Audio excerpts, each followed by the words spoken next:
তারা দুজনে হেভি পরিমাণে ড্রিঙ্ক করে মদ খাইতেছে, ড্রিঙ্ক করে পুরো গাড়ির ভিতরে সামনে মেরে দিচ্ছে। তার মানে কি আপনি থামানো গাড়ি? আমার থামানো গাড়ি, এখানে থামানো। যারা যাদের সঙ্গে অ্যাক্সিডেন্ট হয়েছে তাদের কি আপনি চিনেন? না, আমরা চিনি না। তারা উল্টা আরো অন্য কি উল্টা পাল্টা কথা বলছে, দেখা দিব পার্টির ইয়ে করতেছে, পার্টির থেকে দেখা দিব এই করব সেই করব। এরপর কতজন আসছিল? তারা দুইজন আসলো। তারা এই সব কথা কয়ে কয়ে উল্টা পার্টির নাম খারাপ করতে। তারা কি মদমত্ত অবস্থা? মদমত্ত দুজনে মদ খাইতেছে গাড়ির ভিতরে। কোন জায়গা এটা?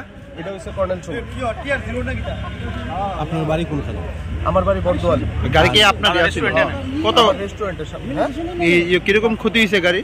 গাড়ি তো পিছনে পুরো সাইড, সামনে দরজাটা একদম এক সাইড পুরো হয়েছে, পিছনে পুরো সব কিছু চেঞ্জ করতে, ইভেন চেঞ্জ করতে হবে। তাইনে কইছি তোমার প্রবলেম হলে তুমি এটা ঠিক করে দাও। তাইনে চেঞ্জও করতো না, কোনো কিছু না, তাইনে কিচ্ছু করতো না। তাইনে উল্টা পার্টির ফুলা ফাইন হয়ে সে দেখা দিবে। যাদের সঙ্গে ঘটনা হয়েছে তাদের বাড়ি কোনখানে জানা গেছে? এটা কোনো কিছু না। তারা কই থেকে আইছে? তারা খুব সম্ভবত ইহানের না, বাইরের হইতে পারে, কারণ কি তারা কথাবার্তা যেটা বলতেছে নোয়াখালীর কথাবার্তা। আপনার বাড়ি কোনখানে? আমার বাড়ি বর্দোয়ালি। আপনার নাম? সুশান্ত মালাকা।